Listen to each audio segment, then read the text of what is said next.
us. We'll get our program started. My name is Karen Tucker. I'm CEO at the Churchill Club, and we really have a wonderful program in store for us tonight.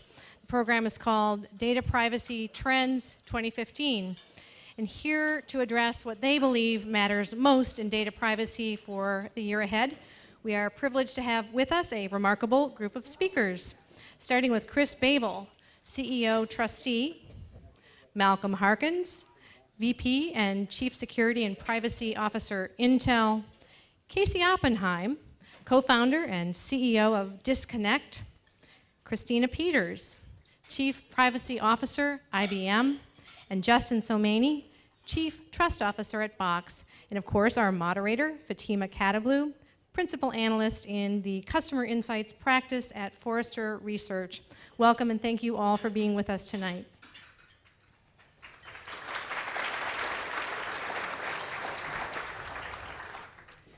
This program is presented in partnership with the NCSA, the National Cybersecurity Alliance, and TRUSTe as an official 2015 Data Privacy Day event.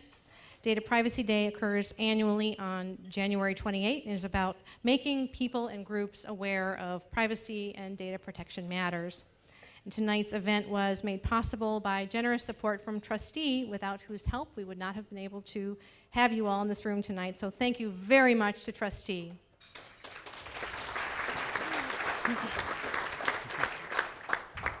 A few words about this organization, the Churchill Club. For nearly 30 years now, we have been convening people and ideas around the themes of encouraging innovation, economic growth, and societal benefit. Anything that tech touches is fair game for a program. Anything that's timely, just as we are going to be doing this evening. We aim to illuminate the implications of today's trends and what they might mean for tomorrow. And we respectfully ask our speakers not to pitch and not to repeat things that they have said in other places, but rather to contribute new thinking and ideas to the conversation and to advance collective understanding and seek to inspire others to positive action. We are a nonprofit community benefit organization, and we enjoy working closely with the community that we serve. So keep that in mind. If you have ideas and suggestions, we're always open to that. If you're tweeting, please use the hashtag Churchill Club, and you'll find other Twitter codes in your printed program. Our next program is next week on February 5th, a breakfast in Santa Clara with a powerhouse panel about where work and the workplace are headed. And then on February 26th, we're back up here in San Francisco with a very meaty discussion about global growth and productivity to be held at Wharton, San Francisco. So I hope you'll join us for all or some of those. At Forrester, our moderator, Fatemeh Khatibloo, works on future-focused research about privacy, personal data, digital identity, and collaborative data sharing. Please welcome Fatemeh.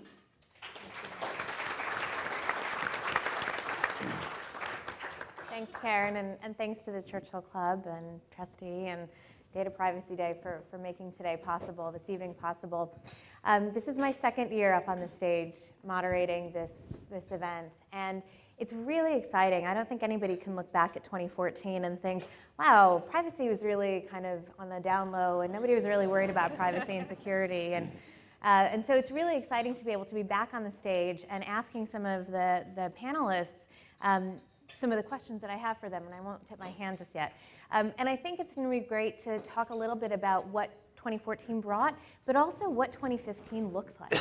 These are all folks who live and breathe privacy day to day, privacy and security issues day to day. And so really asking them and helping you to hear a little bit about what their concerns are, what their challenges are, and what they're thinking about for 2015. Hopefully it'll be a great and meaty conversation. So with that, what I'd like to do is ask each of you just very quickly to introduce yourselves and your roles within your organization and answer this question.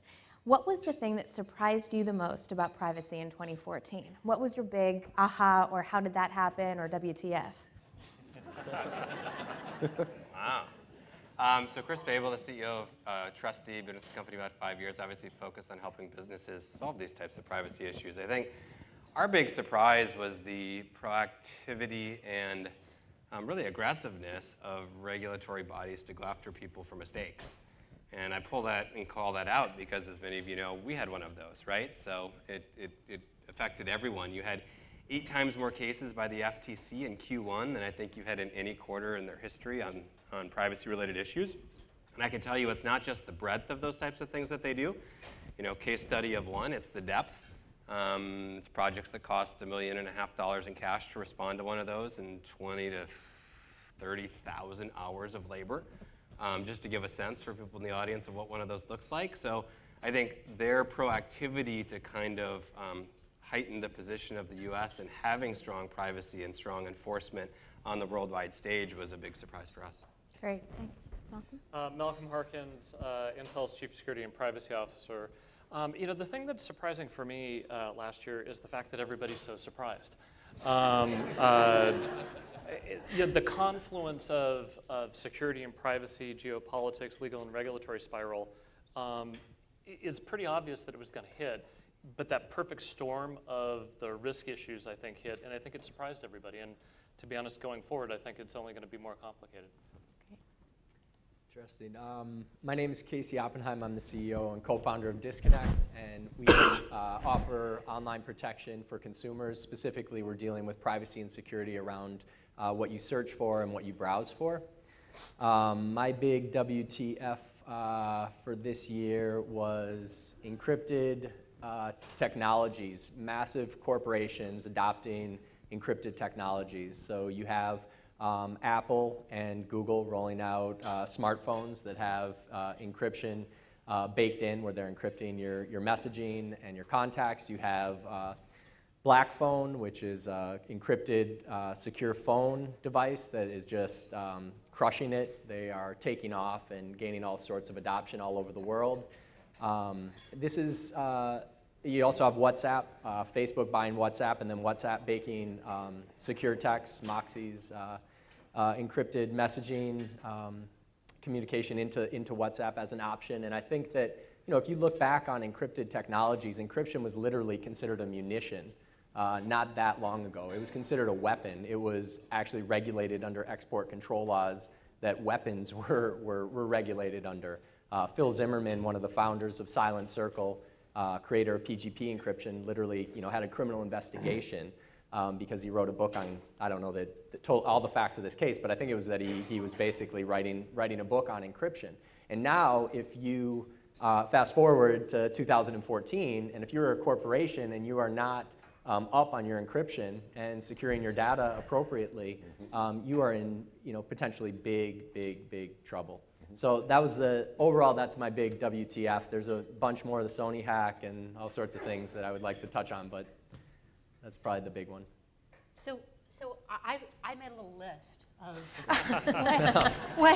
what we were thinking about a year ago. Let's go back in the Wayback Machine, back to the beginning of 2013. We were worried about the EU draft data privacy regulation, and we were worried about cross-border data flows and how important they are and how under threat they are in the regulatory space and safe harbor, and we were worried about, we were bemoaning these big hacks, and we were pretty much talking about exactly the same things we're talking about now. So for me, I really see it as an extension and a continuation of existing trends, but with more focus. And if we're going to have to go for a surprise, it's why did everyone want to talk about the celebrity gossip when there were so many more interesting things to talk about?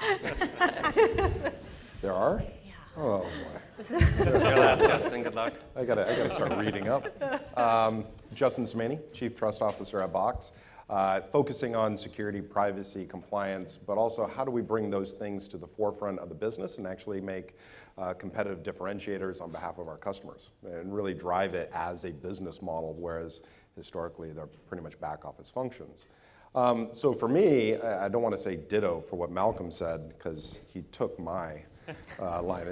Yeah, absolutely. But it's not necessarily that these things haven't been going on, the compromises, the data loss, or even the issues around tapping of cables or intelligence or e-discovery requests. But what was fascinating for me is that it became such a conversation in the media. And more importantly, the knock-on effect that how it's starting to change our overall culture. how we see things. So in the security space, in the security industry, as well as the privacy industry, we've known about these things, but the general public has probably not been so focused on it. But once you start captivating the media mindshare, now we have a top-down effect in regards to CEOs, boards, the power of the purse driving business decisions on is security first and foremost in the conversation, but maybe even before functionality. And so this has driven a conversation and a focus on security vastly different than it's ever been before, accelerated by Snowden and all these other very public issues that are meaty for the media to latch onto, but the knock-on effect is that it's rippled and really made it a significant focus on the business side. The real question is, are we going to see significant change on the consumer side as well?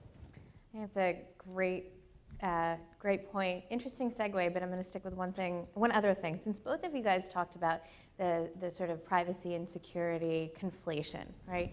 This is an interesting problem that we have because as privacy professionals, we may understand that. We may understand that they're sort of nested ideas and they're very interdependent, but consumers don't seem to. And so consumers look at some of the marketing uses of data and conflate that with security issues, right? So do we have something to do with this? Do we need to be thinking about educating consumers in a different way around privacy and security? Do we need to tell that story differently as privacy professionals?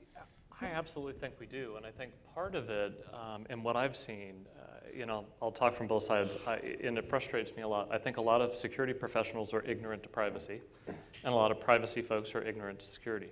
And I look at security, and it's one of the reasons why we brought the two together, and the analogy that I've tried to use is security and privacy are like two magnets. Turn one way, they're perfectly binding, because you need security to have privacy. But if either one goes to an extreme, privacy becomes less than practical. It stays too academic. It's not translated into the technologies, the engineering, the architecture, and it stays too ethereal.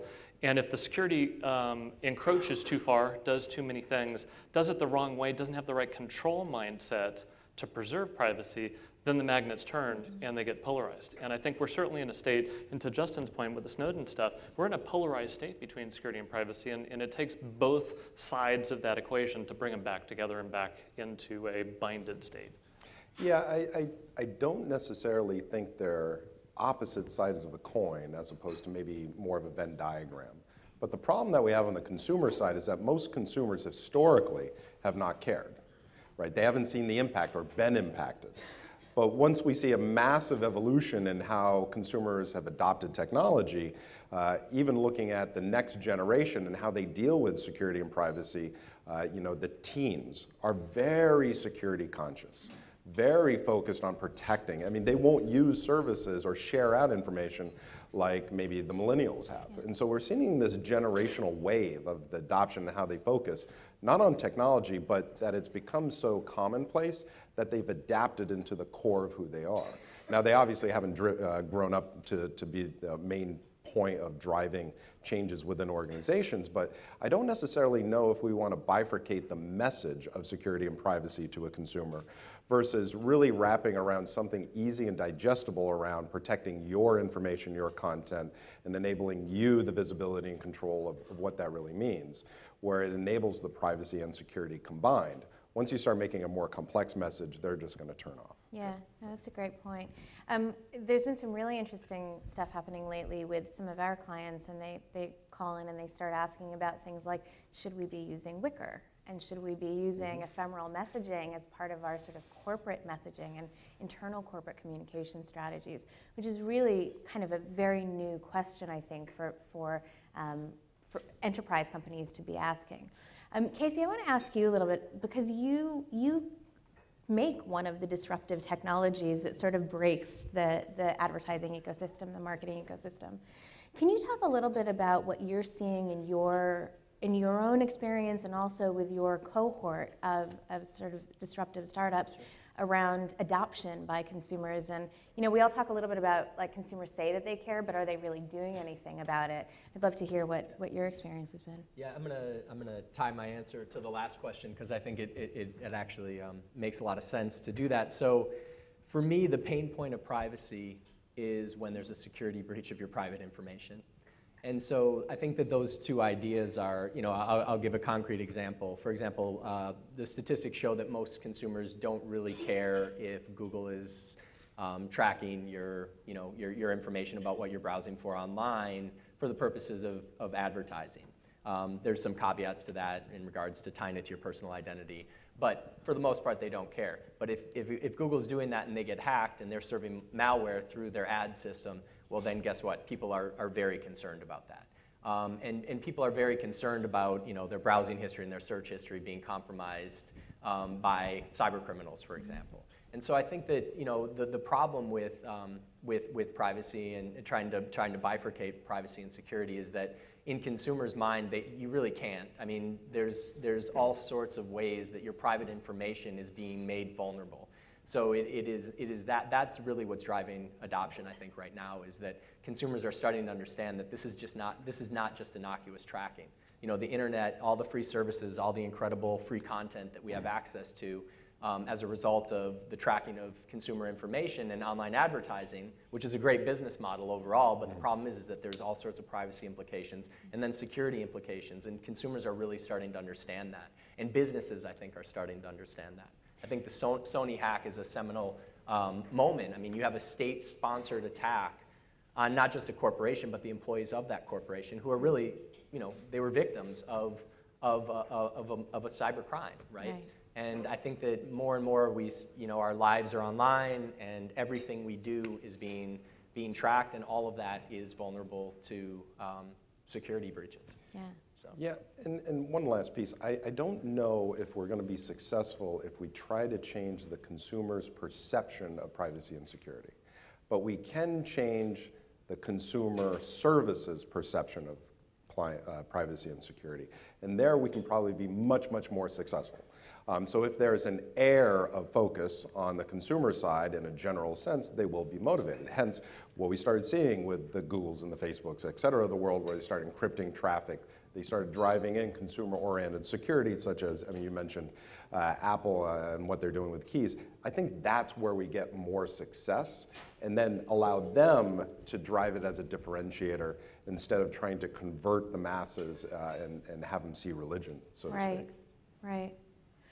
So the story around differentiation is a really interesting one. It's something I'm very interested in. It's something I think actually could really happen. I think we could see privacy become a pretty pivotal market opportunity and market differentiator for consumer services, for consumer retail businesses, for banking, anything.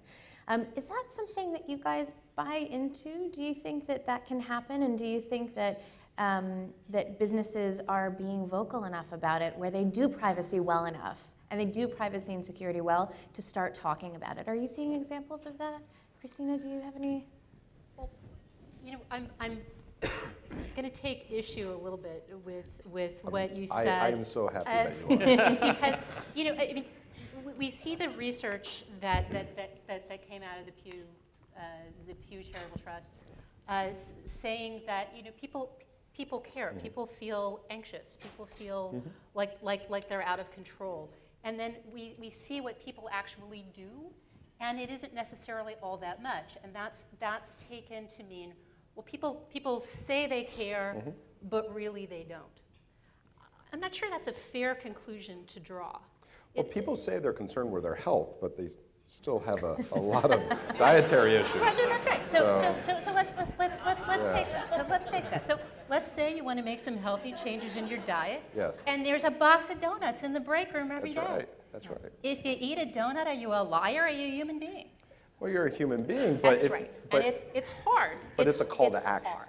Right. Yeah, when you look at that research and you look at the environment that people find themselves in, it's hard for them to make their actions reality. And I think that's some of what you're working on, and it's some of what we're working on too with our announcement this morning of the identity mixer, the identity mixer tools. Just have a look. It's pretty interesting. One thing about, oh, sorry, go ahead. Yeah, I was going to say to the point you guys were talking about people and their choices. I mean, the reality is the biggest vulnerability we face both on the security side and the privacy side is the misperception of risk. And people misperceive risk for two macro reasons. Psychological reasons, because the more they perceive a benefit of something, they psychologically discount the risk. And then economic reasons, because if it's cool, if it's free, I mean, there's an economic side of it and a psychological side, which causes decision makers and companies to misperceive risk and make poor choices, and it causes consumers to misperceive risk and make poor choices. So the only way in which we're going to solve this is to really think about the psychological aspects of how people are interpreting those risks to make them make better decisions and put ourselves in the role of being a choice architect in architecting the choices for them to manage the risk better. I completely agree with that. At Disconnect, our mission is actually 50% education and 50% giving people tools to control their data. Yep. Because I think with privacy and security, a lot of it is understanding where the risks are, and then you can alter your behavior. Yeah. Another point, though, that goes back to what Justin was saying is that consumers, if you give people the choice of using email with encryption or email that's insecure, and there's no difference in the convenience factor, every single person who understands what that means will choose the encrypted form of email. Everybody will. Mm-hmm. But if the usability was so much better on that one, right. Yep. They'll use that one. Absolutely. Because it's the benefit equation, and they'll discount the risk. Mm-hmm. 100%. And it's just important for us to remember, we live and breathe privacy and security all day long. For most people, these are things that they want on their way to something else. Yeah. Yep. And if it's too expensive in terms of their cognitive overhead or in terms of actual cost or in terms of obstacles on their way to getting the thing they want. Which is why you have to build it in and then make it as ubiquitous as possible with giving some level of choice so that people can play with the dials a little bit. So I think that's because I think if the choice doesn't exist, part of the choice question is around, do people understand that they have a choice, and do they perceive that they have a choice, right? When we don't have the systems and the solutions and the products that actually say, would you like to turn on encryption? Yeah, it'll be a little bit harder the first 3 times, but then you're going to get used to it. I think that's kind of where the sort of system breaks down, and this is the reason that I asked the question. Or make them choose to shut it off. Or set it as a default, so that it's default secure and default privacy enhanced. Right. And then they have to make the affirmative choice to take a higher risk. So, but this is the question that nobody's answered, which is, do businesses who do privacy and security well talk about it? Why aren't they talking about it and making it more of a product benefit? I do. I think a lot of companies do. And so we have 3 things. One, I love the cognitive overhead statement. That explains a lot of my day. So I'm going to have to use that a lot. It's a very fancy way of saying that my brain hurts or I feel stupid or something. I'm out of willpower for today. But I mean, to the point, and focusing on enterprises versus consumers, there is no question, there literally is not a conversation that we have or that other peers on the SaaS side to selling to enterprises, that security isn't the first conversation point right now. It used to be 3rd, 4th, or hey, I want to buy it for this service, and then eventually we'll get down to a security conversation to figure out if it's safe. That's not the way it is anymore, because it's very important to the business, it's very important to that business's customers, and as a result of that, it's become very forefront. And when I say security, I'm really referring to not just are you free from vulnerabilities, but can I manage the confidentiality of the data and transactions that I'm putting into your service, and hence the privacy aspect.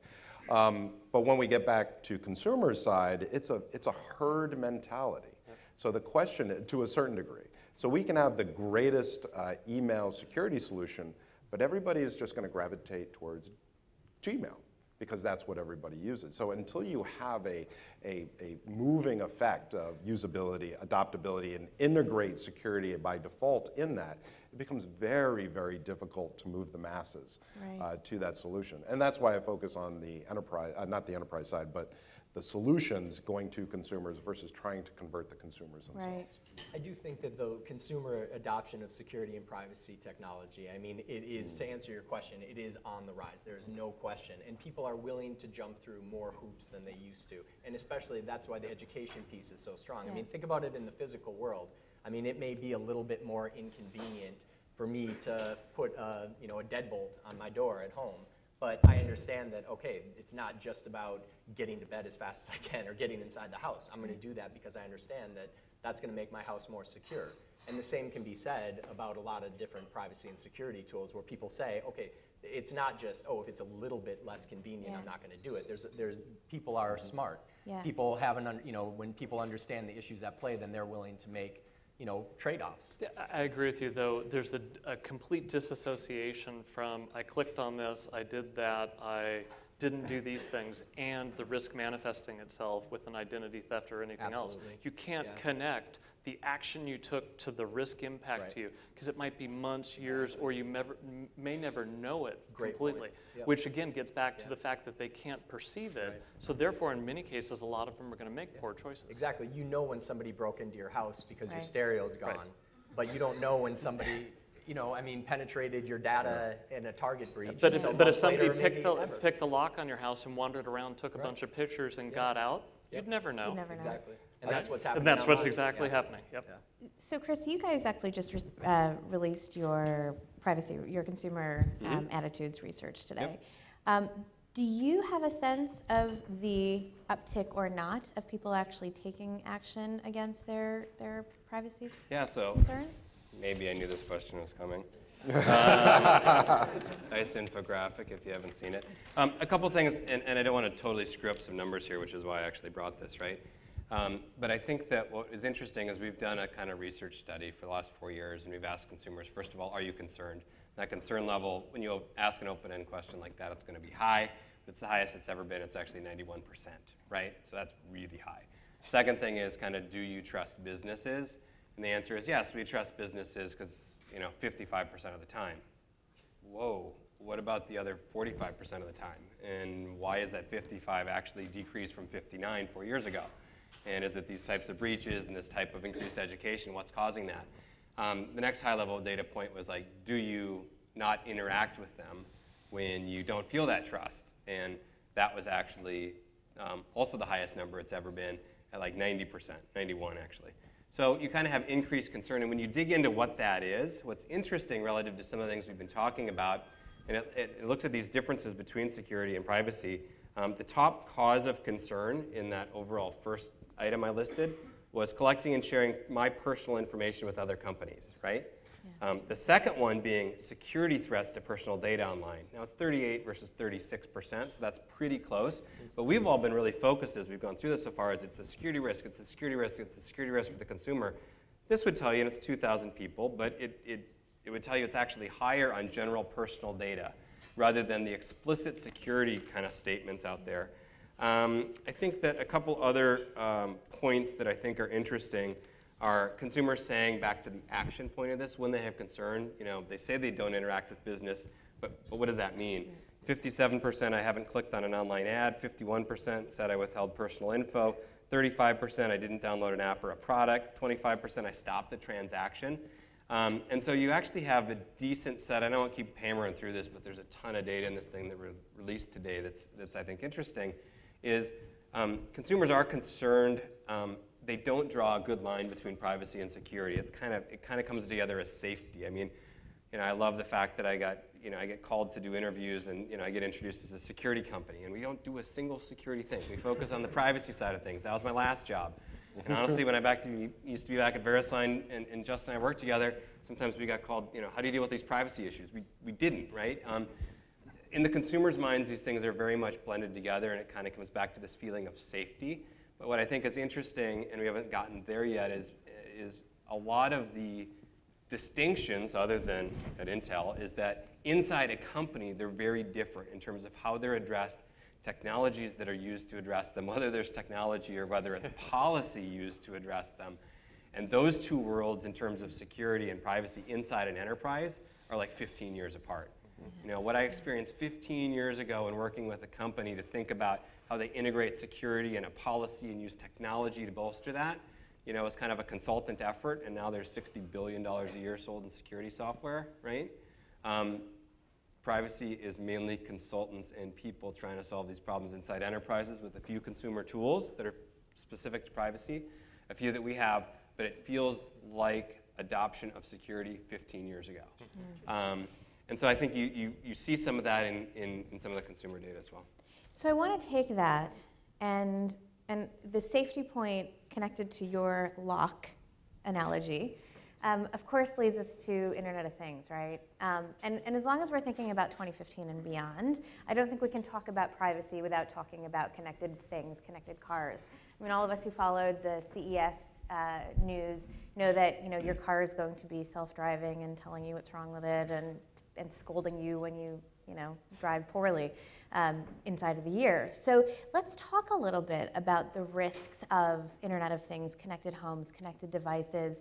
And when we look at the behaviors that people are taking or not taking today to protect their data, boy, what are they going to do when their whole home and car are connected? Where do we start there? Christina, do you want to? What we do know is that the tools that we have to think about these issues from a privacy perspective, not a security perspective, but a privacy perspective, are lacking. All right, so we talked a little bit about the distinction between security and privacy, and do consumers get it? I find that not all organizations really get it all that well either. So one way I talk about it to organizations, to enterprises, is security is asserting and maintaining control over your assets, your information assets, your infrastructure, your whole system. Privacy, and you can take it beyond personal data to include all the kinds of data that your company values, is about what you choose to do with that control and how you instantiate those choices. So when we're talking about the Internet of Things, the whole model of data collection changes. The old rules around privacy, the FIPS really emerged in a pretty simple kind of point-to-point way, where we're filling out forms to get to the bank, to get a mortgage, and we understand what's being collected, who's using it, and why. How does notice and choice work? How does data minimization work when we're interacting with devices that don't have interfaces to instantiate those kinds of policies? And the attention is very much on the device right now, which is understandable because that's what the consumer is buying and wearing and driving. But we're going to have to think about it in a much bigger way, because the value and the threat doesn't just come from the device, it comes from the entire system of information and infrastructure that's working together. The way in which I look at it, and I agree with a lot of that, I do think, though, it still becomes an aspect of how do you architect for privacy, how do you engineer for privacy. You have to codify those thoughts into a technical discipline, and it is going to be how a company uses the information and what choices they make about it and what transparency they provide to the consumers on it. When you go to the Internet of Things, the data exhaust that we all leave around today, magnify that exponentially with a wearable here, a phone there, my car there, my heating and air conditioning, and all of it sensing, interacting, updating, and providing me hopefully the cool experiences I want in a way that's preserving privacy. But at the same time, if we don't have the right security, we're making the world more vulnerable. Mm-hmm. And so if we proliferate the vulnerabilities we have in today's, I'd say, PC and smartphone era into the Internet of Things, we're going to be in a world of hurt here in a decade, well beyond anything we've experienced to date, both from a security and privacy perspective. I'm going to put on my pessimist hat just for a little bit, my pessimist bowler hat. Or maybe it's cognitive overhead. I really like cognitive overhead hat. Yeah, I love that. I think it's going to get very, very bad before it gets better. So individuals are not going to know that in the future, in a deeply interconnected world where my calendar, my social environment, my car, my heart rate, all of that stuff is monitored. But behind the scenes, the information is shared for various marketing and other purposes. That's a very dark world. But when I start getting ads saying, hey, Justin, we saw that you've been on 5 different dinners and your heart rate was up at 5 different locations with 5 different people, we just want to recommend a dating site for you. That seems really dirty to me. Maybe a value add, but probably not the best thing from a consumer standpoint to have marketed towards them. It feels like an invasion. I think we're going to have to hit some of those dark situations before consumers start saying, hey, wait, where is my information going? But that's already happening today with your email. It is? Right? I never got those You send an ads. email, Wait. and you get the ad saying, You're hey. freaking me out, Malcolm. You know, it's funny, this time last year, I think I made a comment about being really concerned and interested in peer-to-peer privacy, like me to you.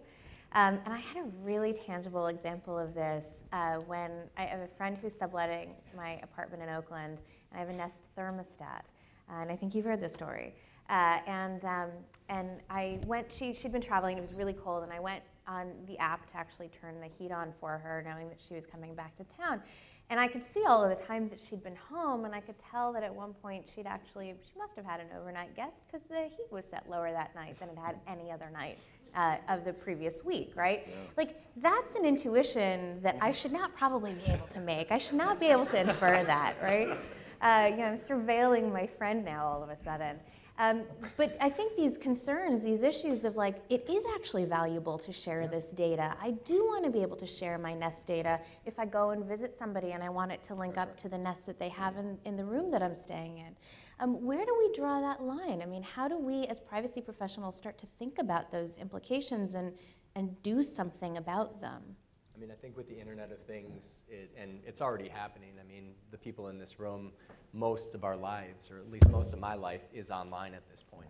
And that's only going to increase. I mean, if we look at the trends that are happening with the Internet of Things, everything you have in your house in 5-10 years is going to be connected to the Internet in some way, or every electronic device. And that is the future that we're looking at. And all of that information is going to be out there, and it's not going to be shared with a friend. It's going to be shared with the people who are making these products. And my pessimism is that there is no real, I mean, on some level, there is no security. I mean, you have, on 60 Minutes a couple months ago, I see the heads security officers at banks saying, we can't secure your credit card data. There is no way for us to secure your credit card data. You know, and so I think that's my big concern, is just that, you know, that is the overlap of privacy and security. Privacy to me is about transparency and control over your personal information. And the problem is that if that data is not secure, then there is no privacy. Privacy goes out the window because you don't control who you're sharing that information with. So I want to be conscious of time, and I think we would be remiss in not talking a little bit about the impending regulatory sort of landscape. Because I think there's a lot of people who think that regulators can solve this problem, and regulators can regulate the data and the control and the access and security. And I just kind of love to hear your perspectives on what you see in the regulatory landscape right now and coming up in 2015 and beyond. Can that work? Can regulation solve some of these problems for us? It can certainly. I think there's opportunity for regulation to make it better. But if regulation is done wrong, it's too prescriptive. You know, regulation can, you know, shoot behind the puck, so to speak, right, and be behind it. You know, my big worry on that stuff is, again, it gets too prescriptive. It's not as forward-looking as to where things are going, and it takes so long for regulation to happen. You know, I'm hopeful, but not optimistic. You look at, I'd run our Sarbanes-Oxley efforts 10, 11 years ago.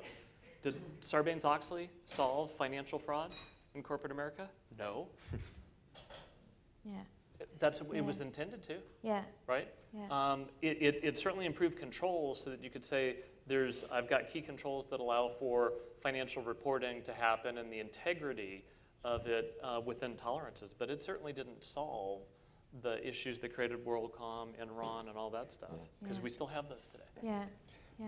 I think I think it depends on what type of regulatory acts we're talking about. And so we could have regulatory initiatives to say, which have been a very recent conversation out of the UK and US about the possibilities of encryption keys or the ability to escrow keys, not unlike skipjack conversation about 10, 13 years ago, where all communication can be decrypted by a particular government in that case. That would possibly be to the negative side of privacy, one would think. Then there's the other complete side, which is how we drive a better control and management to an individual over how their information is being used. I think in both of these cases, we do, where it can be very problematic, we do have an opportunity to stave off the negative and maybe enable the positive. We have never been very good as an industry being proactive in dealing with these problems. They've always been impressed upon us.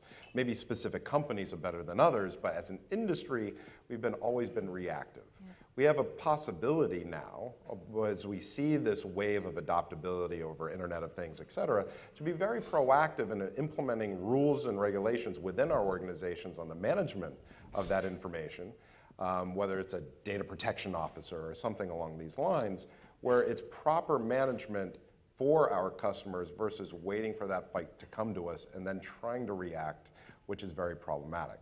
And that was going to drive a very prescriptive regulatory issue, not unlike PCI in the security space, where it's just going to be vastly problematic in implementing, a lot of failures, and then we're going to sit here and say, what did we really get for it?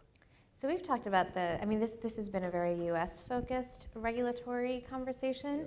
Yeah. Christina, I know you have some ideas about the sort of more global regulatory landscape. Well, you know, when you say the regulatory landscape, I really do. It's international business machines, right? So we do business in 170 countries, and it's really quite a challenge figuring out how to manage all of the variation in the regulatory landscape.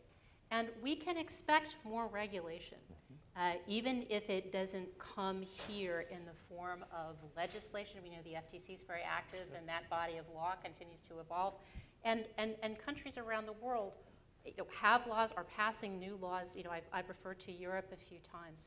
And in some instances, there are actually reasons to want new legislation, specifically where we have old legislation that isn't very good, right? I think about ACPA, right? The law that passed in 1986 that's governing how warrants operate based on ideas that Congress had about how people interact with email in the mid-'80s. You know, just not very rational anymore. And the Data Protection Directive that Europe passed in 1995 and all the instantiating legislation that came out under that, that's old. And it's 28 different legal systems that you have to figure out how to work with. But when you look at that legislation that I'm saying, hey, this needs to be updated, you can learn a lot about how laws should be passed now. Those laws are failures today because the law is a trailing indicator. It can't move as fast as the technology. It always gets the technology wrong, and the degree of wrongness just grows with time. So what do? You try to argue for principles, standards that give organizations the ability to figure out how to apply them in their particular situation. You get away from the prescriptiveness that causes the problem. And you know, regulators don't always want to hear that. They want to solve the problem that's worrying them today in a very specific way. So one thing that we can do better as an industry is take our examples of privacy innovation and tell the story.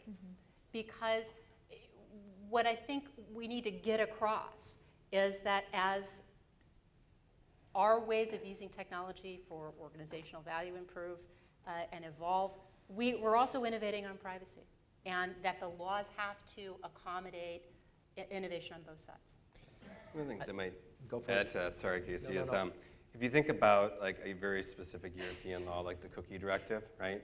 And you've got the recent cookie sweeps in France, and everyone's kind of freaking out. And what are they freaking out about? It's prescriptive enough that basically says implement tag management. Yep. And it's a good solution. It works, right? It solves the problem to meet the law. And you need to do monitoring over the top of that. The thing is, you need to change every page of every site and every tag on every page of every site and make certain that any tag you put in the future from any of your teams goes in that tag manager. Most companies really screw that up, I hate to say, because it's hard and it takes time. And I'm not talking time like weeks. I'm not talking time like months. I'm talking time like years to get this in right for a site that's massive, right? And we have a scanner. Casey's tool is a client-side thing. We'll let you see. You hit a site and look 100 pages deep. You're seeing hundreds and hundreds and hundreds of trackers they need to manage and put in there. Now, part of the goodness of that law is companies should know what the heck's on their site, and most of them don't, right? And that's kind of the scary part. But when you think about how prescriptive that is, what you have is the Europeans basically saying like, yeah, not going to do it, right? They won't come after me. And you've got the US companies saying like, oh crap, this is a tax on US businesses for the Europeans, right? And I've got more people coming to me, running to us from the US saying like, we have to meet this European directive. And when I talk to European customers, for the most part, they're saying, yeah, it's all right. And so you create these weird, just different dichotomies. And in big multinational businesses, it's particularly entertaining to see the US people argue for doing this and the Europeans say don't bother. So that's just one layer of this conversation. But I think there's another layer of, irrespective of where these kind of regulations sit, and I think you will have actually, my gut reaction is the European one will change, right? And it'll change because it's just too hard, and it's too hard not on US businesses, it's too hard on European businesses who are trying to transfer more data and get more kind of across Europe and pan-European. And so I think that will update. You will see it change at the end of the year. You'll see something get implemented in 2017. But that being said, there's also kind of competing frameworks globally. Like if anyone wants to go to Asia, I'm on the 11 o'clock to Hong Kong tonight. To get to the Philippines, to sit in a conference room in the basement with some of the team from IBM and 21 member countries to hammer out. We're 9.5 years into hammering out kind of a 21 country cross-border initiative. It feels a lot like the European equivalent. But it's actually there, and people are using that program and transferring data amongst APEC countries to use it as a basis to figure out how to move data around the European countries. And when you consolidate all that, you have the 49 biggest economies in the world except for one, India, and there's some thoughts and ideas there. So even if you have these competing frameworks, there's at least the realization of how hard this is for enterprise customers to deal with, and that there's oftentimes the right intent, and how do we marry these things up to tie it together to make it easier to actually do the right thing. Even though the rules will be different, because that's the nature of the global world we live in.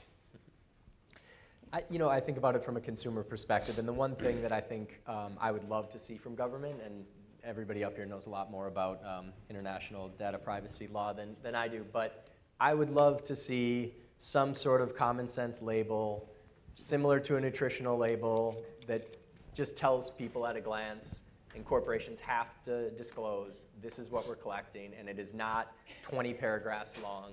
It is standardized, and it is short and sweet, and consumers can look at it and say, okay, this is what they're collecting. They're collecting my name, they're collecting my age, they're collecting my marital status, they're collecting, you know what I mean? And we have the technology to do that, we have the know-how to do that. It's just a matter of we need to adopt a standard, and as much as I'd love for TRUSTe and Disconnect for our product to become the standard that allows people to see at a glance what a site is doing with your personal information, I think we need government regulation around that. In the same way that we have it for nutritional labels, so you can see these are the ingredients in this. This is how much fat there is, et cetera. Lori Craner at Carnegie Mellon has done a lot of work around this issue, and I would love to see governments come together and say, okay, this is a common sense thing where we can make a real difference. Well, one of the things about that, I mean, I've been in the security industry a long time where we've had regulation and frameworks and prescriptive. They help out, but the problem in implementation is it gets to the lowest common denominator. Yeah. But what I would like to see is a framework with a maturity model wrapped around it on a 0 to 5, whether it's CMMI, they've been around a while, where we can give a rating to a consumers where it's not complicated, but it's more of X company is at a 3, or Y company is at a 4 or a 5. We can give some sort of leveling without the minutia of what it is, but it also gives a competitive enabler between companies to say, where should we be? Yep. And what does that really mean? So you're applying the framework to really motivating organizations per their demand. It can get done too. Yeah. I mean, this is something that can actually get done. I mean, this layering approach to privacy, I'm a big fan of it because, you know, this is information you can give people 5 bullet points at the top and then let them drill down into it. And again, if that was regulated and that was standardized, I just think it would make privacies more meaningful. Like right now, 0 people are reading privacy policies. Sorry, Chris, except for Chris. Yeah, this is a funny stat, right? So if you did read them, you'd need to be a lawyer to interpret them. Yeah. Yeah. We've been doing that. We've been sort of looking at over the years how people read policies, and we realized you just couldn't ask it as a binary anymore. And so we start to trick people into answering it a little bit. Like, do you look for keywords? What are the things that how many minutes do you spend? And then you start to triangulate the way that they answer each of those 3 questions, and then you can actually start to create a real picture, because people will say, oh yeah, I look at every word of every privacy policy. How many minutes do you spend with a privacy policy? 3.5. Guess what? You didn't read every word. I promise you that. Here it is, right here. 23% said they read privacy policies. Now, we didn't ask them how many pages of it you read. If that Right. just means you glance at it You or just not. make sure it's there. The That's interesting reading. flip side of that is when consumers want transparency, notice, and choice in exchange for building trust, 20% would say they wanted online privacy best practices taught in schools, and 21% said they'd like a privacy policy be in easy and understandable language. Yeah. So Yeah. a lot of the same themes, Yeah. and I hope it wasn't the 23% that said they read it that hoped they could actually And read Let's hope it, not. right? And the Let's hope not. 23% probably meant the I read the click here to accept. Yeah. It's that consumer cognitive overhead. Yeah. So you're just going to keep using that, aren't you? Okay. So we're sort of running up against the end of time. So I have one closing question for each of you, and I want to know what your sort of oddest, most interesting prediction around privacy is for 2015. So we talked a little bit about them, but tell me what you think, and Justin, we'll put you on the spot first this time. Wait, what? Okay. Wow. He's cognitively thinking. This is awesome. Yeah, we want to make sure his cognitive load isn't too bad in 5 minutes from now. Yeah. So what's my prediction for 2015? Okay. I actually think that the legislative conversation is going to heighten. It has in the U.S., and I want it to in the U.S. in a couple different ways. I think it's shifting in the EU, or specifically in the UK, but it's the conversation to me that's more important, of bringing privacy into the forefront of a conversation legislatively where it might not have been very aware to constituents as a whole. Well, in the EU, it's always been very available.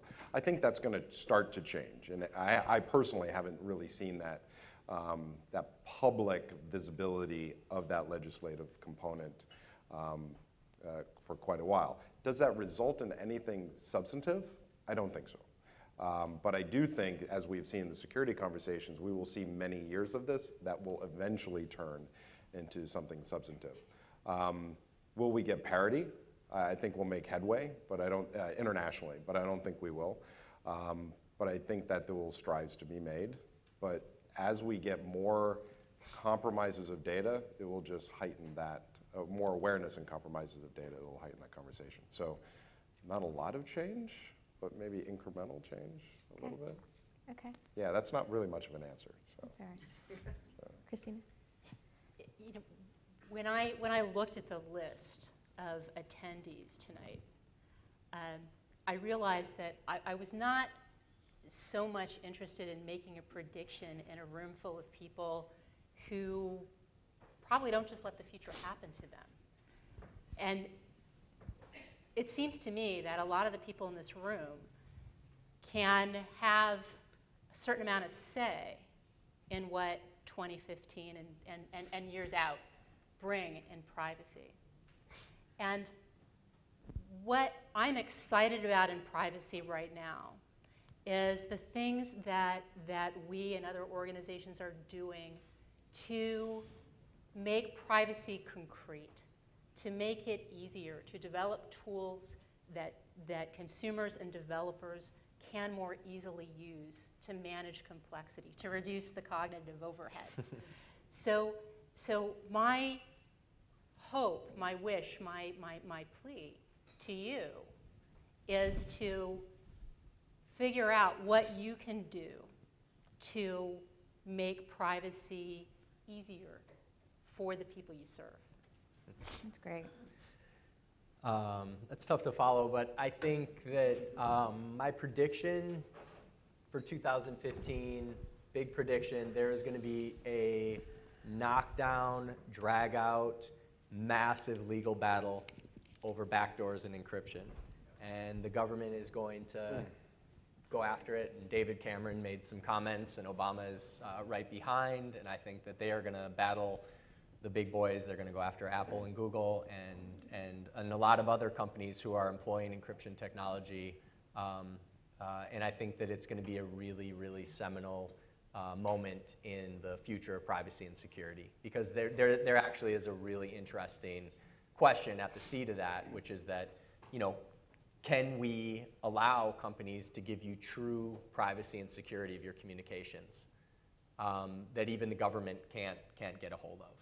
And I think that that's a very interesting question that's going to be maybe not answered this year, but I think that conversation is really going to swing into gear. Great. I believe that trust is a function of character and competence, and I think we've seen some of the issues in the past year or two where there's been some competency gaps and maybe some character gaps in how things were done. And I think we've seen in that, again, and I think from a consumer's view, trust is built in drips, and you lose it in buckets when something happens. I think if we look at 2014 and we look forward, we think a bunch of seminal things happened. I don't think we've seen anything yet. I think we will hit a trigger event, because we've got your survey shows that people are not trusting stuff, right? And that type of stuff. I think we will have some type of more significant catastrophic event that will be much more impactful. And I think somebody will emerge out of that because they will have done it right, and they will take the market. All right. In terms of consumer technologies and capabilities. Okay. Wow. Bunch of good answers. Now the cognitive. Man, where's that glass of wine I hit earlier? Yeah. No, I think, and this may be a little bit of a cop-up, but I think it's a combination of different things that are going to happen. I totally agree that you're going to have more death, disaster, destruction in terms of security things bad happening, right?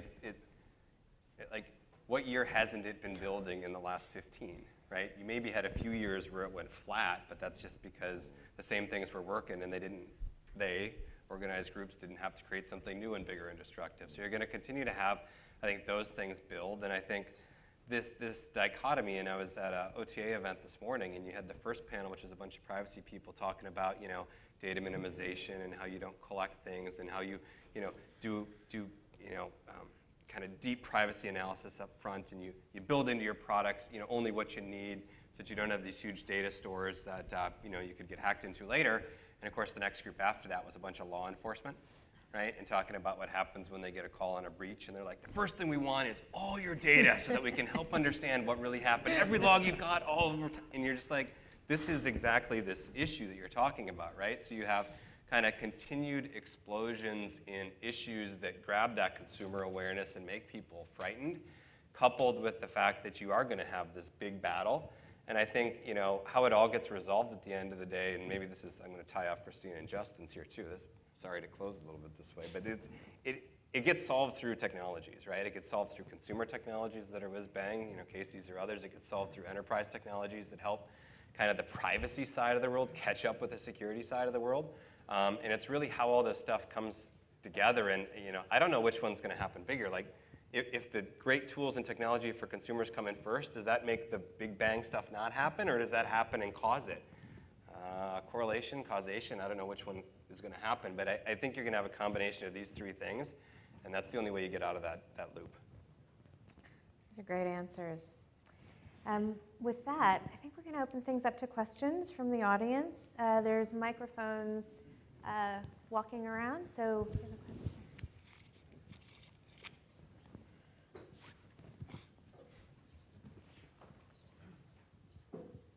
Yeah, my question is that now that the Snowden revelations have had a chance to sink in, how big will the hit be to our exports to China in a percentage?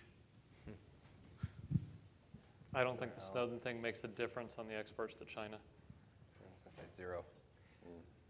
I think it's a cover story for why they might want to have sovereign capabilities and indigenous technologies, but that's driven for national security and economic reasons, and the Snowden stuff has no impact on it. It gives them a better story with their citizens, though.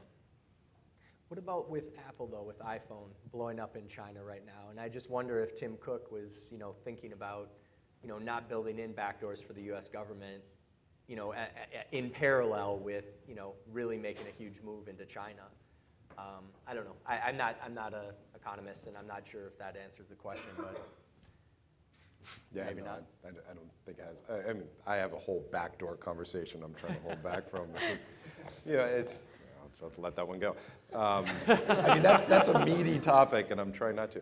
No, I don't think it has an impact, but I do think that this conversation about nation states and international espionage, where it's a little bit beyond a lot of us, but the impact and the mind share that it drives is pretty significant, where espionage, international law, is not a crime, right? Which is why cyber espionage is great, so you never step on their land where it is a crime. But the impact, the battlefield, is really the corporations and the organizations that they're compromising in order to get information. And that has been there during World War I and World War II, but not to the degree of what we're seeing today.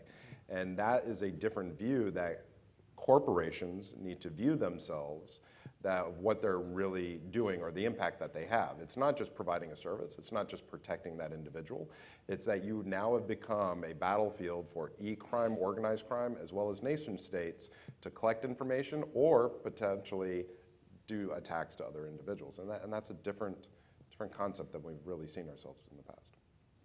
Next question. Does anybody have any thoughts on what the future is for click-through privacy agreements?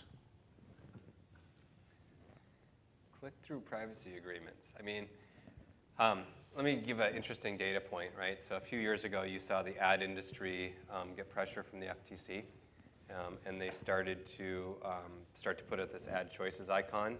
We're one of the largest independent servers of that. Google, Yahoo, they do exponentially more than I do, but we serve about 2 billion of them a day. And so I mentioned this purely to give out some data in terms of how consumers interact with things like choice.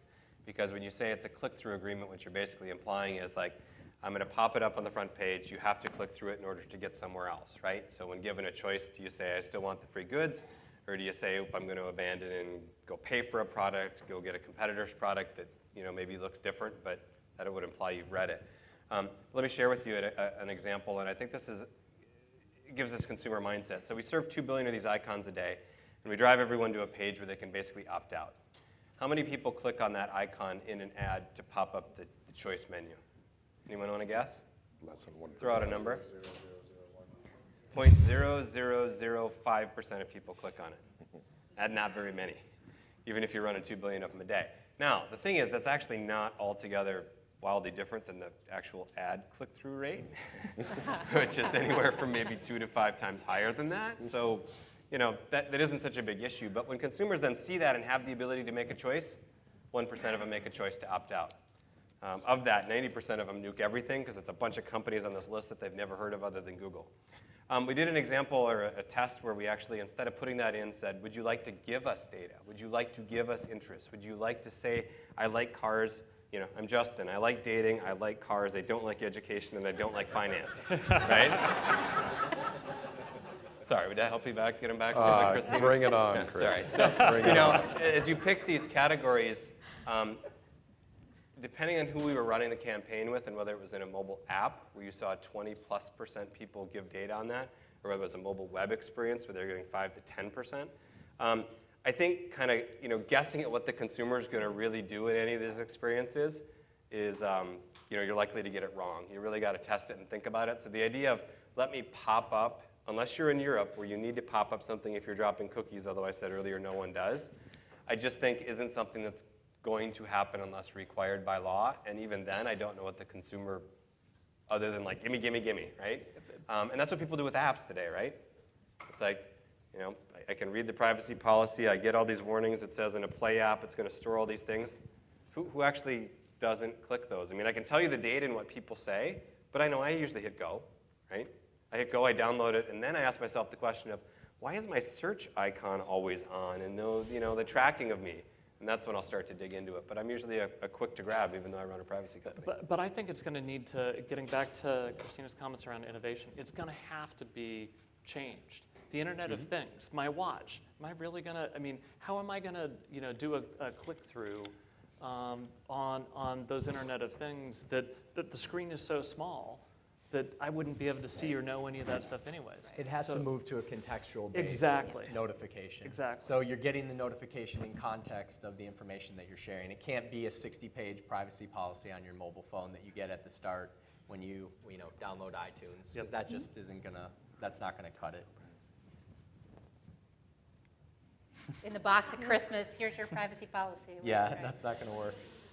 It's got to be when you're sharing the information or when Or when you it set a matters. master list of context for yourself because you have a capability on the device that allows you to do that. Right. And then everything stays within those parameters because you've enabled the control within the context of what a person wants. Yeah. And that's what's interesting about the example I gave, right? Is when you take a consumer through the same experience of clicking on the Add Choices icon and getting to a page where in one case you show them the ability to feed info back into the system, but to feel the sense of control and direction, versus I'm going to take this thing and nuke everybody on the list and get worse ads. Yeah. You got, if you look at that 1% opt-out and 5 to 25% opt-in, that's a massive difference in terms of like the value to the ad ecosystem, right?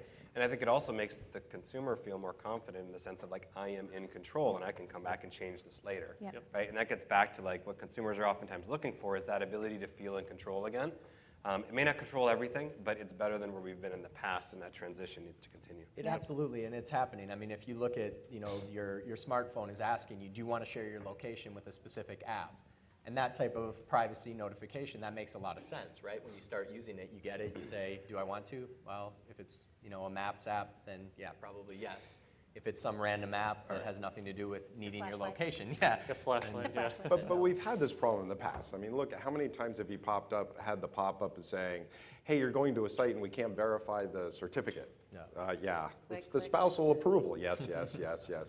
Well, the consumer I don't necessarily buy into a lot of these pop-ups. It's deconditioning us, or reconditioning, whatever, desensitizing us to some of the importance of what it is. And I think consumers, if they're not already, will quickly get to the point of, no, just constantly go through and forego all, or just accept all risk to their own detriment. How do we deal with that problem? And Isn't this about the creating competitive differentiation and privacy? Like this is where that becomes valuable. Site A doesn't require you to do that. App A doesn't require you to do that. And we've seen it with the flashlight app, right? Yeah. So. But that's why I say you really have to drive it on the corporation side versus I can give you 50,000 bells and whistles on accepting thing on the consumer side. Their behavior generally is always going to be the same. Yeah. Do you have another question? Yeah, I've got one with regard to companies promoting privacy.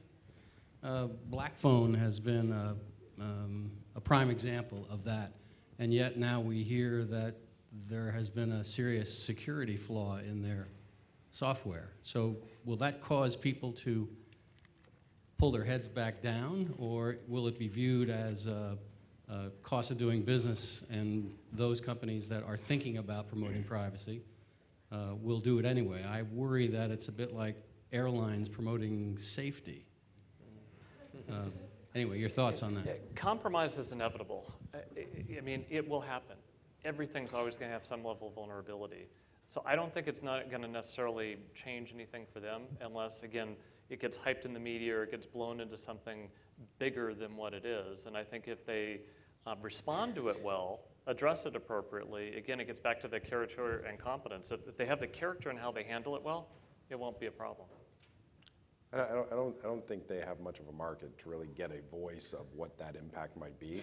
If they were Apple, for example, I think it would have gotten a lot of play, but we'll have to see if they actually make inroads from a market share perspective.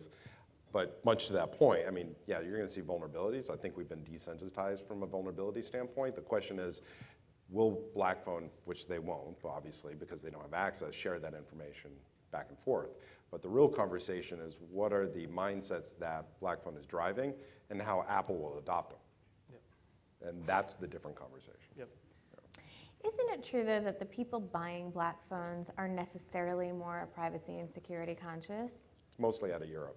So so do you think, given that, there's a different way for them to handle it than an Apple needs to or a Samsung needs to? I mean, so Disconnect is the default search provider on the black phone, and then we're also a pre-installed app for private and secure browsing. And I mean, I think there's absolutely a different, I mean, they are selling security and privacy. They are putting themselves out there, but they were also very careful to say from the beginning, you know, this phone is not, you know, is not impervious to vulnerabilities. I mean, they know more than anybody that what Malcolm here just said, which is that, you know, I mean, there's 0 days all the time where, you know, new attacks that come out that they have to deal with, and they're going to respond, you know, and they have, I'm sure their entire team is working to respond, but this isn't going to be the last thing. Yeah. But does that mean that if somebody who's privacy and security conscious shouldn't buy a black phone? Of course not.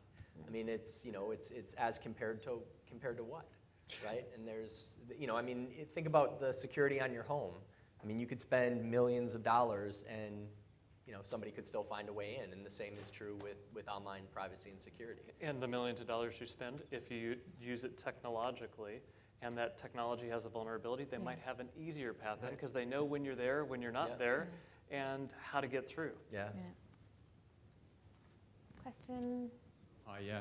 I'm a European privacy attorney, so I have to ask, when you were discussing your WTF moments from the past year, I didn't hear anyone on the panel mention the Google and the right to be forgotten case. And I just wondered, what do you think the significance of that case is and its longer term implications for US businesses?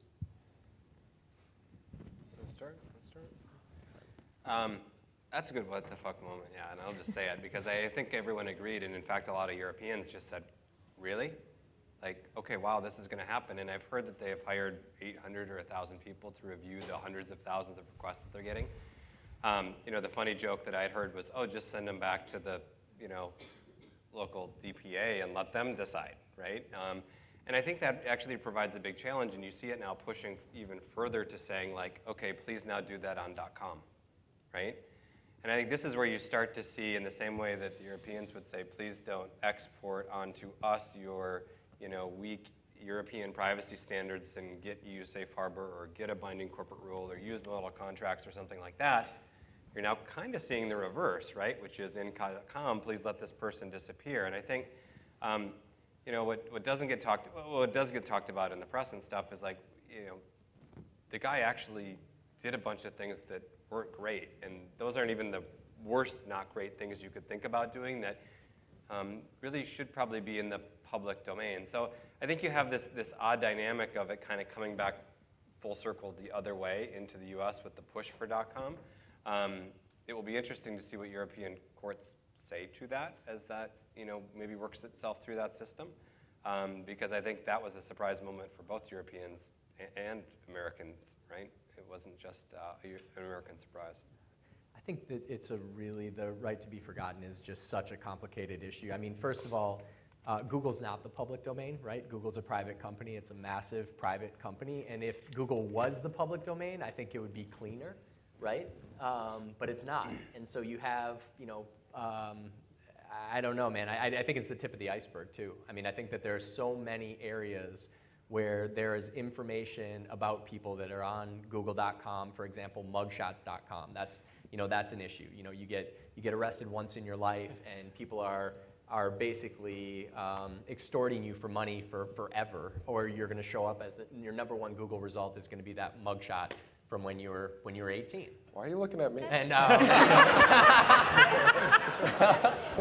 thought that was between us. I thought it was private. I mean, I breached your privacy, Justin. I apologize.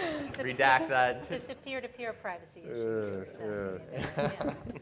So I think it's a really interesting illustration of how different cultures are when they approach these issues. So the facts in that case, the gentleman whose name is known to a far greater number of people, together with with the pertinent facts, which have to do with non-payment of tax. It was a matter of public record, absolutely true.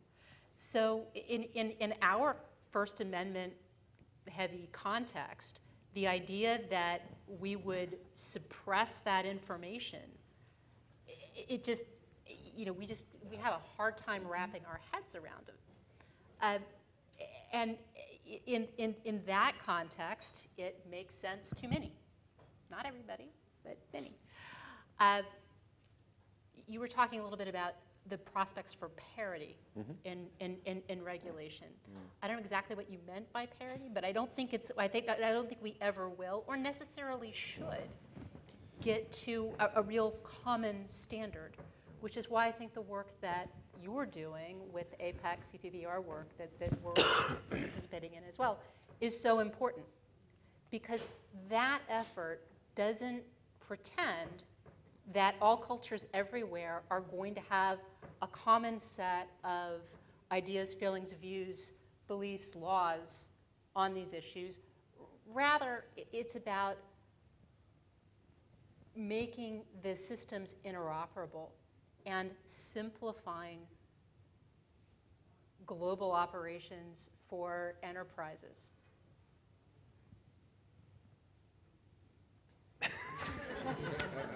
No, I just dovetailing, because now I feel on the spot. He's all for the right to be forgotten now that he's been reminded.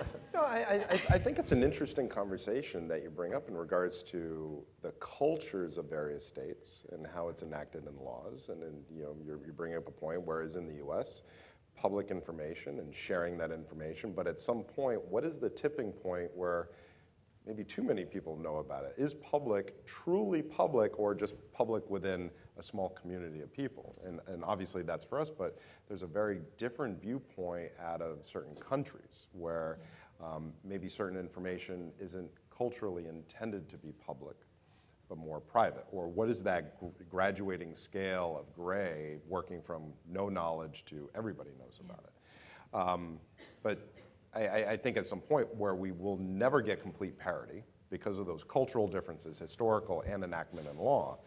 But it seems like we have a huge disparity between what is PII, how is that PII information shared, how is it maintained, how is it right to be forgotten, or what is the storage limitations, or how long can we keep it?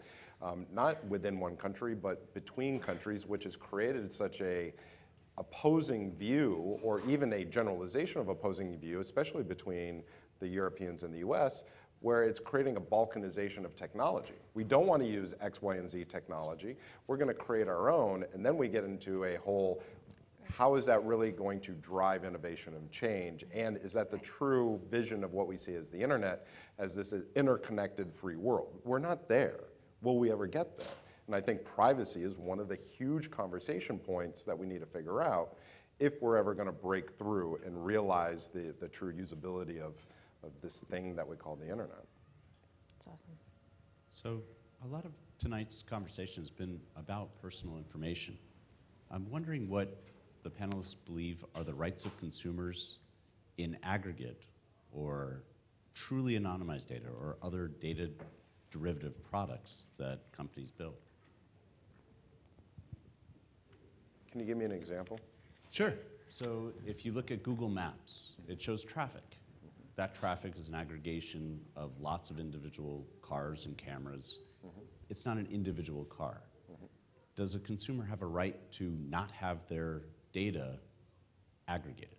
I think one of the tough questions here that always gets asked first is, how is it, I think you said, is it truly anonymized or something like that, right? And we don't need to get into the semantics of that, but we've oftentimes found that true anonymization is actually a really hard thing to define and then achieve. And as soon as you think you've done it, you're, not to poke out names, but you're Netflix, and you put it out there and it's great, and you actually get a whole bunch of people to contribute and help you improve your recommendation engine. And then someone says, Fatemeh, I noticed that you've been renting such and such, and the whole crap storm of PR comes because anonymized wasn't as anonymized as you thought. So, I don't think we have to get into that, but I think that's a hard basis underneath, right? But I think, and I had this conversation earlier today with someone, with something like a Waze, right? Waze is a great app. I use it all the time. You look at Google Maps, you combine it with that, and you get both the kind of reported through Google Maps traffic data, which they get from city and local governments, combined with the Waze data of like wow, there's a bunch of red right here because everyone in front of me has stopped for whatever reason that has the app on. What I've always thought is interesting about that, and maybe they've changed it, but you could actually download it, have it, look at everyone else's data, and then you yourself say no, right? And to me, that always kind of felt a little unfair. It's like, well, if you're viewing the aggregated data, you should be a part of it. And if you're not okay being a part of it, you don't get the benefit. And maybe that's me just, being back to like second grade and like everybody's got to play fair, right? But I think that there is this dynamic of anonymized data being incredibly valuable and societally, valuable. Just like I was going to say earlier, like the Internet of Things, we talked all about the consumer aspects, but there are business aspects. Like I've heard GE talk about 180 terabytes per sensor per engine. Like somebody provide those terabytes of data so we know where planes are that are still missing, and we know that parts need to be fixed, right? But I think a lot of these things in aggregate form have tremendous value and societal value, but it all hinges on your key first statement of truly anonymized. And that's where it gets very hard, both from a mathematics perspective, as well as a kind of cultural perception of where those lines are perspective. And there isn't a good answer out there. I think it's individual. Like Waze works. Come, contribute your data, get a benefit. That works. People either take it or they don't take it, right? But other things where it's like, I did give Netflix this, and now someone's saying that I watched these things, that doesn't make me feel good, right? So those lines are both cultural as well as like truly mathematically driven, and it's hard to know you have an issue until you have an issue. And I think the other point to that is that there's such a thing as co-owned data. And so what is the right of the individual who buys the car that is actually collecting and sending sensor data back to the car manufacturer versus their right to not have that data collected? I mean, but the car manufacturer does have some rights in order to be able to, make sure that a recall is delivered appropriately to people and things like that. So I think that question of co-owned data, you're looking skeptical. I don't know if it's a right versus an acceleration of service. So, I mean, if I feel that I should have the right to not participate in services I don't want to. So that's the opt-in model. Yeah. So, but if I buy a car, I would like to have the ability to opt in, well, one, to understand, and then two, to opt into those capabilities. Chances are I'm going to be part of the 0.0005%. But your opt-in is buying the car. Is going to be where so. That, no, I think that's exactly where it's going to go. I don't necessarily, we haven't had that model ever. I buy, that's a change. I think with the Internet the of Things and the instrumentation and the sensors, your opt-in is going to be, I purchased it. Now, if you want to buy a 1967 Ford Mustang that doesn't have any of that stuff, then that's a choice. So now I got to go and back then to you're the not going to have the aggregation of it. But I think where it's going and the proliferation of that in cars and other technology, you're not going to have an option. Therein lies the problem. I think there needs to be an option for consumers to do that. I agree with you, but I don't think that's the path that it's currently heading down. But that's the way it should be. I agree with you. But then what happens the first time somebody sues a car manufacturer because they didn't get the notification and they opted out? Well, there's individual cognitive overhead that really needs to be applied here.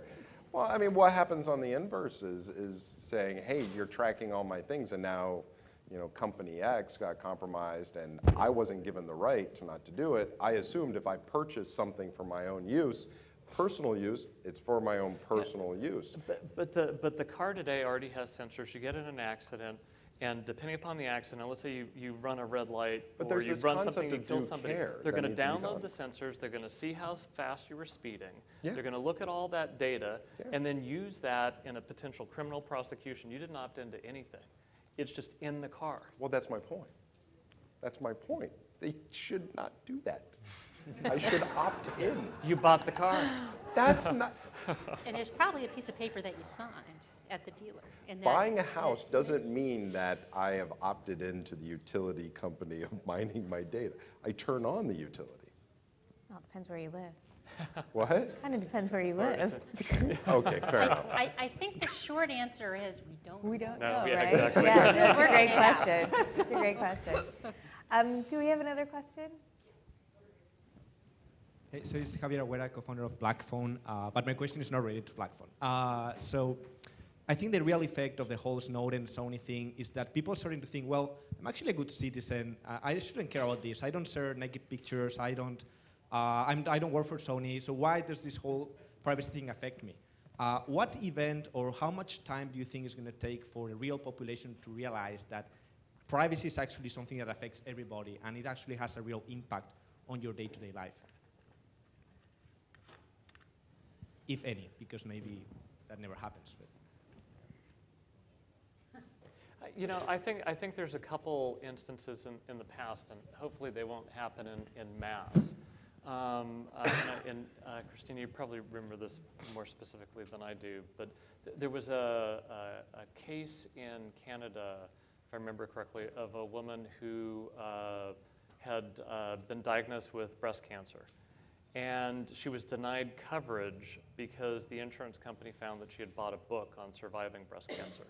And she had bought that book a few years earlier because her sister had been diagnosed with it. You know, to be honest, I think you'd have to have something in mass like that where your patterns and knowledge maybe you don't get health care anymore.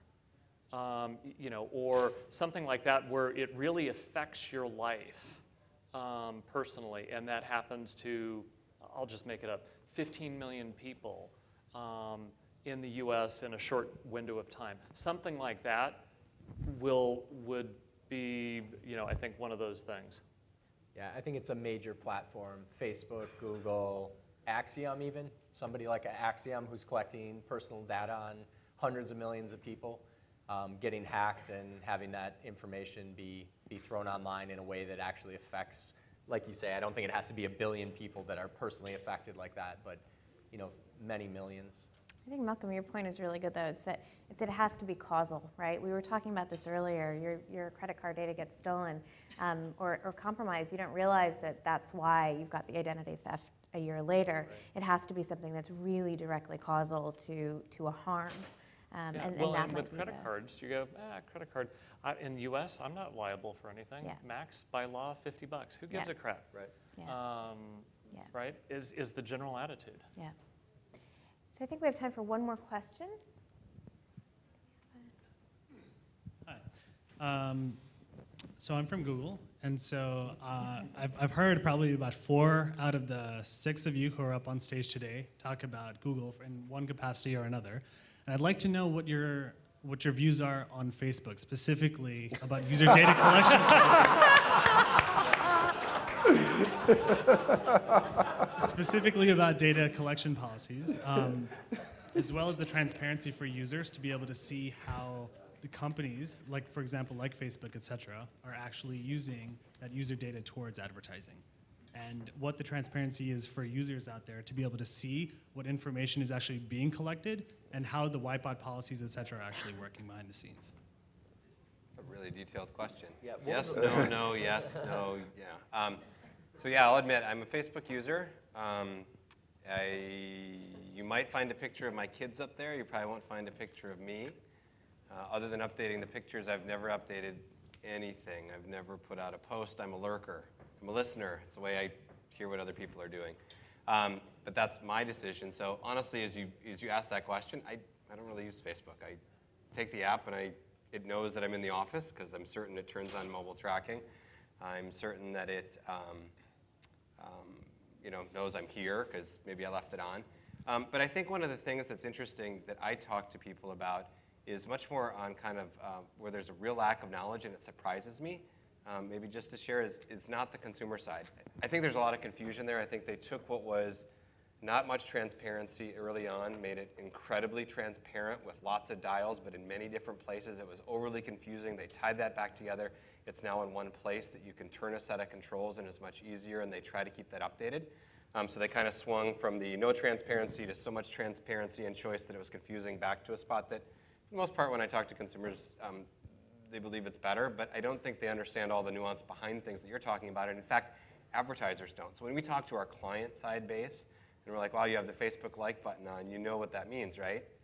You know that means that Facebook knows that, your smart water product X, Chris Babel, was on that page looking at that product, right? Oh, well, not if they're not logged in and hitting the like button. No, even if they aren't logged in because the cookie's still there, and even if they don't hit the like button because they still can track that, right? And I think it gets to a point where, and I'm not going to let you get out of that bucket either at Google, because there's a lot of things that you guys do that I think the average consumer and even sometimes the average business doesn't necessarily fully understand, right? But I would put both of you in the bucket of you're doing much better than maybe you have in the past. I mean, you guys have a good set of privacy controls. I can go in and learn that, you know, when I let my kids surf on my account, you guys think I'm interested in all sorts of crazy stuff that I'm not interested in. But, you know, that's the way the algorithms work. I understand that. But I think as an industry, you guys have all come quite a long ways and are doing much better. But I actually don't think most people outside like the hard tech ad space, and certainly not consumers, understand the nuances of all the questions that you asked. Right? I think that's the big point I'd make back, is that consumers don't understand that difference, don't understand those things, unless you're kind of in that 0.005% of people that click on my add choices icon, and then the 1% of those that make a choice. Yep. That's the group that understands that. I would say, I mean, my cynical view on Facebook is they got 1 billion people in the door with privacy policies that were just buried. And then once they got to critical mass, they said, okay, now it makes sense. Let's be more transparent. We're getting hit by the FTC. We're getting a massive amount of bad press on this. And so they made some serious improvements on that. The other thing, though, that Facebook does is that, that their website, I mean, obviously Google's making huge amounts of money just on the search AdWords, right? But they're also big on display ad revenue off of their domain. But I think Facebook, I don't know their numbers, but I think that they have a little bit of an advantage over Google in that they're relying more on advertisements and tracking on their own domain on Facebook.com. I mean, I know they do a lot of third-party tracking through their like buttons and social widgets, but I think they're primarily, especially on mobile, going after ads on the Facebook platform. And so they can kind of be, I think that the place where they're moving is actually a little bit more, it's easier for them to be more privacy friendly, and I think that their chief privacy officer has done a really good job in the last year or so, it seems like. I didn't actually talk about it. I talked about a European Court of Justice case about Google. And there's a European Court of Justice case about Facebook that should be decided in this next year, and when that decision comes down, I'll tell you what I think of that.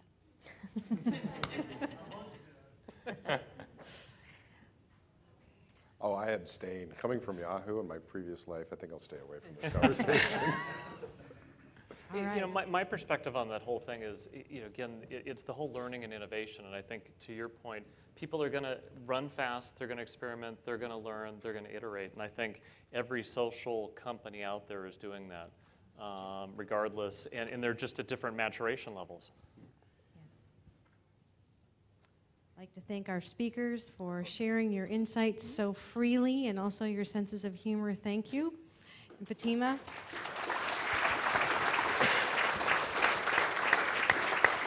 Okay. And you, Fatemeh, for guiding the conversation so very well. Please accept this Churchill Club speaker T-shirt. Yeah. Going to the Philippines. Thanks. Wear it on the red eye. A recording of this video will be available on the Churchill Club YouTube channel shortly. And I'd like to thank our partners again, TRUSTe and NCSA. And you've been a wonderful audience. Thank you so much. Good night.